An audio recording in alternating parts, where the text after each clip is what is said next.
रहीम नाज़रीन अस्सलाम वालेकुम, मैं हूं इमरान वसीम। नाज़रीन 14 दिसंबर दिन एतवार का और साल 2025। इमरान खान ने अडयाला जेल से पार्टी के सेक्रेटरी जनरल सलमान अकरम राजा को बड़ी ही जिम्मेदारी के साथ और बड़े यकीन के साथ एक टास्क जो है वो तजवीज़ किया था और उस टास्क में सलमान अकरम राजा के पार्टनर थे खैबर पख्तूनख्वा के वज़ीर आला सुहेल अफरीदी।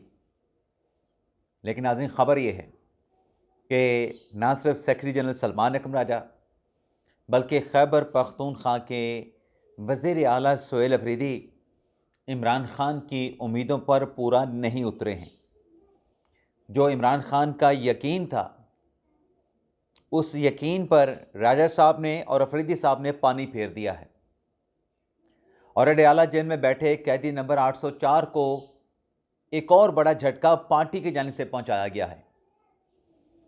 नाज़रीन इस खबर से अपने व्लॉग का आगाज़ करेंगे और इसके बाद हमारे प्रोग्राम की जो दीगर अहम खबरें हैं उनकी तफसीलात भी आपकी खिदमत में पेश करेंगे। लेकिन व्लॉग का आगाज़ करने से पहले आपसे दरख्वास्त के चैनल को सब्सक्राइब कर लें, बेल आइकॉन का बटन प्रेस करें।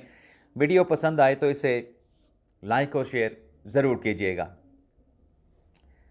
नाज़रीन पाकिस्तान तहरीक इंसाफ 8 फरवरी 2024 के इंतखाबात के बाद जो धांधली और जो PTI के मैंडेट के नारे लगे, जो इल्ज़ामात लगे, जो अदालतों में दरख्वास्तें दायर की गईं, वो तमाम हैपनिंग्स अपनी जगह पे। इमरान खान साहब ने टास्क दिया PTI को कि आपने सुप्रीम कोर्ट बार का इलेक्शन जीतना है, लेकिन सुप्रीम कोर्ट बार के इंतखाबात में तहरीक इंसाफ को न सिर्फ लाहौर से, कराची से, बल्कि अपने घर खैबर पख्तूनख्वा से भी नाकामी और शिकस्त का सामना करना पड़ा। उसके बाद बार काउंसिल के इलेक्शन हुए, पंजाब में हुए, खैबर पख्तूनख्वा में हुए, बलूचिस्तान में हुए, सिंध में हुए, इस्लामाबाद में हुए। वहाँ पर भी तहरीक इंसाफ इमरान खान की तवक्कुआत के मुताबिक कामयाबी हासिल ना कर सके। अब नाज़रीन जो पाकिस्तान बार काउंसिल का इलेक्शन हुआ है, पाकिस्तान बार काउंसिल के इलेक्शन में जो हुकूमती इत्तेहाद है जिसमें मेजॉरिटी एहसन भून ग्रुप की है, उसने अक्सरियत हासिल कर ली है। लेकिन ये इलेक्शन नताइज सामने आने से पहले, जो कि अभी तक ये गैर हतमी गैर सरकारी नताइज हैं, सोशल मीडिया पे ये बात कही जाती रही कि जो PTI के लोग हैं, जो PTI के बार काउंसिल के अरकान मेंबरान मुंतखब हुए हैं, हुकूमती धड़े की जानिब से उनको तोड़ने की कोशिश की जा रही है। नाज़रीन मैदान सबके लिए बराबर होता है। जहाँ वकला का इलेक्शन होता है वहाँ पर मैदान सबके लिए बराबर है। जोड़ तोड़ हर धड़े की तरफ से होती है। अगर कोई ये कह रहा है कि हुकूमत ने PTI के लोगों को, उनके धड़े के लोगों को, अरकान को तोड़ने की कोशिश की, तो ये बातें भी गर्दिश कर रही थी कि ILF की तरफ से भी, हामिद खान ग्रुप की तरफ से भी, जो एहसन भून ग्रुप है, उनके लोगों को भी तोड़ने की कोशिश की गई। अब कौन कामयाब हुआ, कौन कामयाब नहीं हुआ, नताइज ये बताते हैं कि पाकिस्तान तहरीक इंसाफ यानी इंसाफ लायर फोरम और हामिद खान साहब ग्रुप, इनको नाकामी का क्यों सामना करना पड़ा। उसकी वजह यह है कि इन्होंने मिल के इलेक्शन नहीं लड़ा। ILF के अलहदा कैंडिडेट खड़े थे, हामिद खान साहब के अलहदा कैंडिडेट खड़े थे और इनकी गलत हिकमत अमली की वजह से इनको ना सिर्फ बार काउंसिल के इलेक्शन में बल्कि पाकिस्तान बार काउंसिल के इंतखाबात में भी नाकामी और शिकस्त का सामना करना पड़ा। और ये जो नाकामी और शिकस्त है, ये शर्फनाक बदनामी इमरान खान के गोद में जाएगी, इमरान खान की झोली में जाके गिरेगी। क्योंकि इमरान खान साहब ने कहा था, आपके सामने है, कि अफरीदी साहब ने कुछ बार के साथ खिताब भी किया था और करोड़ों रुपए उनके लिए फ़ंड का ऐलान भी किया था। लेकिन पंजाब देखें, जो सबसे बड़ा महाज है, वहाँ पर 11 सीटें थी पाकिस्तान बार काउंसिल की, 8 एहसन भून ग्रुप जो है वो जीत गया। 6 सीटें सिंध में थी, वहाँ पे पीपल्स पार्टी के ग्रुप ने, प्रोग्रेसिव ग्रुप उनका नाम है, वो 4 सीटें जीत गए। हामिद खान साहब के हिस्से में और ILF के हिस्से में 2 सीटें आई हैं। बलूचिस्तान से हामिद खान साहब जीत गए। खैबर पख्तूनख्वा में 2-2 से मुकाबला बराबर रहा। 2 ILF और हामिद खान को मिल गई, 2 अपोजिशन धड़े को मिल गई, यानी हुकूमती धड़े को मिल गई। इस्लामाबाद से 1 सीट थी, वो एहसन भून ग्रुप ने जीत ली। तो ये वजह जो बनी है, ये PTI का अपना इंतशार जो है, अपने इख्तलाफात जो हैं, ये इनकी नाकामी का शिकस्त की वजह बने हैं।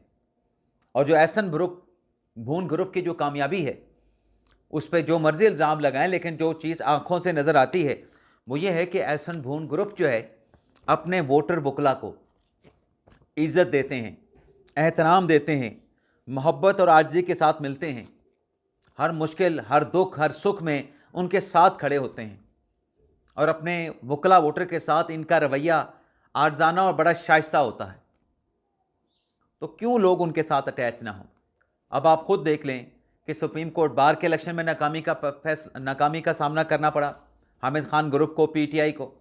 बार काउंसिल्स के इंतखाबात में नाकामी फेस करना पड़ी और अब पाकिस्तान बार काउंसिल के इलेक्शन में भी बेचौटी नहीं बना सके। हुकूमती धड़े ने 16 ऑलमोस्ट जो है वो सीटें हासिल कर रही हैं और दूसरों के पास 7 या 6 हैं,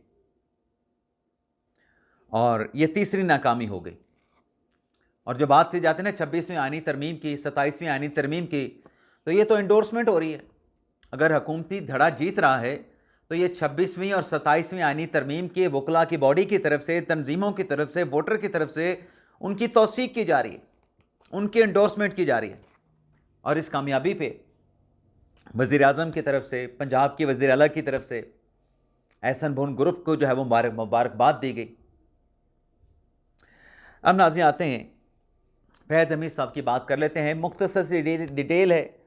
जुमेरात से ये खबर सामने आई थी कि फैज़ हमीद साहब को 14 साल की सज़ा सुना दी गई, लेकिन उसके बाद हर टॉपिक जो है वो फैज़ हमीद पे डिस्कस हो रहा है। अब फैज़ हमीद साहब से मुतल्लिक जो कहा जा रहा था कि अभी ये पिक्चर अभी ख़त्म नहीं हुई है, फैज़ हमीद साहब का खेल, फैज़ हमीद साहब की पिक्चर अभी बाकी है। लेकिन वहाँ पे बार बार जिक्र ये हो रहा था कि अगर आपने फैज़ हमीद को कन्विक्ट करना है, उनका ट्रायल करना है, कोर्ट मार्शल करना है, तो जनरल बाजवा का कोर्ट मार्शल क्यों नहीं हो सकता? जनरल बाजवा इनके बॉस थे, जनरल फैज़ हमीद के, तो उनका भी कोर्ट मार्शल किया जाए। तो नाज़रीन, अंसार अब्बासी साहब, वैसे जब अंसार अब्बासी साहब का नाम आता है तो बहुत सारे जो दूसरों को टाउट कहते हैं, न जाने वो खुद क्या हैं, उनको बड़ी मिर्चें लगती हैं अंसार अब्बासी साहब के नाम से। अब अंसार अब्बासी साहब ने जो खबर दी, इससे पहले जो खबरें थी वो सब कुछ आपके सामने है।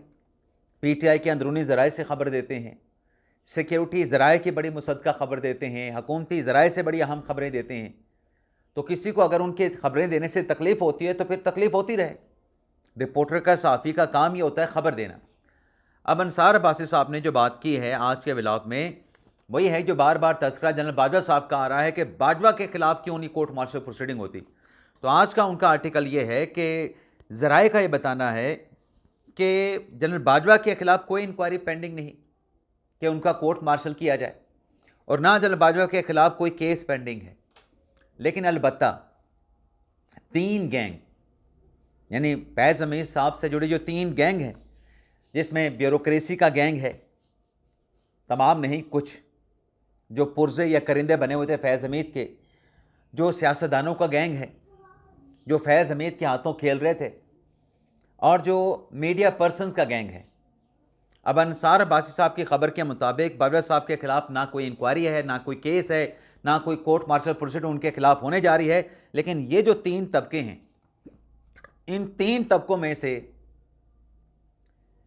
जो सियासतदानों से ताल्लुक़ रखते हैं, जो मीडिया इंडस्ट्री से ताल्लुक़ रखते हैं, जो ब्यूरोक्रेसी से ताल्लुक़ रखते हैं, उनका एहतसाब हो सकता है वो कानून के शिकंजे में, कानून के कटहरे में आ सकते हैं। तो अब कोई बात करे कि बाजवा साहब का नाम क्यों नहीं आ रहा जी, उनके खिलाफ़ क्यों केस पेंडिंग नहीं। अब थोड़ी सी चीज़ें जो समझ आती हैं, जो क्लैरिटी के साथ हमारे सामने हैं, कि रिटायरमेंट के बाद बाजवा साहब तो मुकम्मल तौर पे खामोश हो गए, उनका कोई सियासी किरदार रहा नहीं। लेकिन रिटायरमेंट के बाद जनरल फैज़ हमीद साहब का पॉलिटिकल रोल रहा, उसी पे तो ये कोर्ट मार्शल प्रोसीडिंग हुई, और फिर उनसे कुछ ऑफिशियल डॉक्यूमेंट्स जो कि वो अपने साथ ले गए थे, जो कि नहीं ले जा सकते थे, वो चीज़ भी उनसे मिली। और फिर उसके साथ साथ जो नई लेजिस्लेशन हुई 2023 में, जिसमें ये कहा गया कि जब आप एक बड़े मनसब से, ज़िम्मेदार हरसास मनसब से आप रिटायर होंगे, आप 5 साल तक सियासी मामला से दूर रहेंगे। तो बाजवा साहब तो दूर रहे, लेकिन फैज़ हमीद साहब खुद को दूर नहीं रख सके। उनको बार बार ख़बरदार किया गया, मुतनबे किया गया, और फिर 9 में भी हुआ, लॉन्ग मार्च भी हुआ आर्मी चीफ की तैनाती रुकवाने के लिए। उसमें आपको कहीं जनरल बाजवा साहब जो है वो फिगर होते नज़र नहीं आएंगे। अब नाज़रीन आ जाते हैं इमरान खान साहब के पॉलीग्राफिक टेस्ट पे। आपको याद होगा नाजरीन के लाहौर में जो इमरान खान के ख़िलाफ़ मुकदमात थे और हैं 9 मई के, उनमें पुलिस की जानिब से इमरान खान साहब के पॉलीग्राफिक टेस्ट की बात की गई थी अदालत में। और फिर जब इमरान खान साहब का केस सुप्रीम कोर्ट तक भी पहुंचा और 9 मई के केस भी सुप्रीम कोर्ट तक पहुंचे, वहां पर भी प्रोसिक्यूशन की जानिब से कहा गया कि इमरान खान का फिजिकल रिमांड चाहिए, इमरान खान का पॉलीग्राफिक टेस्ट करवाना है, वॉइस मैचिंग टेस्ट कराना है और इसके अलावा फोटोग्रामेट्री टेस्ट करवाना है। तो अदालत ने कहा था कर लें, हाशिम काकड़ साहब ने कहा था, लेकिन फिर प्रोसिक्यूशन की जानिब से निचली अदालत में ATC अदालत में दरख्वास्त दायर की गई कि इमरान खान साहब के फिजिकल रिमांड और पॉलीग्राफिक टेस्ट की इजाज़त दी जाए और बाकी 2 टेस्ट भी करवाने की इजाज़त दी जाए। तो अदालत ने इजाज़त तो दी थी, लेकिन जब फ्रांसिक लैब का और पुलिस के तफ्तीशी पुलिस के अफसरान अडयाला जेल पहुंचे इमरान खान साहब के तीनों टेस्ट करने के लिए, तो इमरान खान साहब ने किसी किस्म का ताउन करने से इनकार कर दिया था। इमरान खान ने पॉलीग्राफिक टेस्ट से भी इनकार कर दिया था, इमरान खान ने फोटोग्रामेट्री टेस्ट से भी इनकार किया था, इमरान खान ने वॉइस मैचिंग टेस्ट से भी इनकार किया था। फिर उसके बाद ये मामला जब लाहौर हाई कोर्ट पहुंचा, तो लाहौर हाई कोर्ट ने भी फिर उस मामले पे अपना एक फ़ैसला दिया था। लेकिन ट्रायल कोर्ट का फ़ैसला ये था कि अगर मुलज़म ने ये तीनों टेस्ट करवाने से बार बार इनकार किया है तो अदालत फोर्स नहीं कर सकती, तो लिहाजा अब उसके जो भी कॉन्सिक्वेंसेस बनते हैं उसके मुताबिक जो तफ्तीशी है वो इमरान खान के ख़िलाफ़ तफ्तीश को मुकम्मल करे। अब नाज़रीन ये हुआ है कि लाहौर हाई कोर्ट का पॉलीग्राफिक टेस्ट पे एक और फैसला सामने आया है और उस फैसले में जो पॉलीग्राफिक टेस्ट करवाने के जो असूल हैं उन असूलों को वज़े किया गया है। ये फैसला नाज़रीन लाहौर हाई कोर्ट के जज जस्टिस अली ज़िया बाजवा साहब ने तहरीर किया है और इस फैसले में कहा गया है कि मुलज़म की मर्ज़ी के बगैर आप उसका पॉलीग्राफिक टेस्ट नहीं ले सकते। मुलज़म अगर फिज़िकल रिमांड पे है, जिस्मानी रिमांड पे है, तो बेशक जिस्मानी रिमांड के दौरान मुलज़म अपनी रजामंदी भी दे दे पॉलीग्राफिक टेस्ट की, आप उसका पॉलीग्राफिक टेस्ट नहीं कर सकते। और अगर फिज़िकल रिमांड के दौरान मुलज़म की मर्ज़ी से आप उसका फिज़िकल टेस्ट, आप उसका पॉलीग्राफिक टेस्ट करेंगे तो ये अदालत में काबिल कबूल नहीं होगा। तो काबिल कबूल कैसे होगा? तो लाहौर हाई कोर्ट के जज अली ज़िया बाजवा साहब ने यह प्रिंसिपल ले डाउन किया है कि किसी मुलज़म का अगर आपने करना है पॉलीग्राफिक टेस्ट तो आपको उसे मजिस्ट्रेट के सामने, मजिस्ट्रेट के रूबरू पेश करना होगा और मजिस्ट्रेट को उस मुलज़म की जुडिशल कस्टडी यकीनी बनाना होगी और मुलज़म वहाँ पे अगर कंसेंट देगा फिर उसका पॉलीग्राफिक टेस्ट होगा और ये जो टेस्ट है पंजाब फ्रांसिक लैब के जो माहिरीन हैं उनकी निगरानी में करवाया जाएगा। लेकिन ये सारी चीज़ें वज़े करने के बाद, पैरामीटर ले डाउन करने के साथ, जस्टिस अली ज़िया बाजवा साहब ने आखिर में ये बात भी लिख दी है कि अगर मजिस्ट्रेट के सामने मुलज़म ने रजामंदी दे दी है, रजामंदी देने के बाद पॉलीग्राफिक टेस्ट करने का सिलसिला, प्रोसीजर अमल शुरू हो जाता है। इस दौरान अगर मुलज़म ने टेस्ट कराने से इनकार कर दिया तो तब भी आप उसका टेस्ट नहीं कर सकते। मुलज़म किसी भी वक्त अपना पॉलीग्राफिक टेस्ट करवाने से इनकार कर सकता है। ये एक कत्ल का मुकदमा था, उसमें जज अली ज़िया बाजवा साहब ने पॉलीग्राफिक टेस्ट के नए पैरामीटर जो है वज़े कर दी हैं।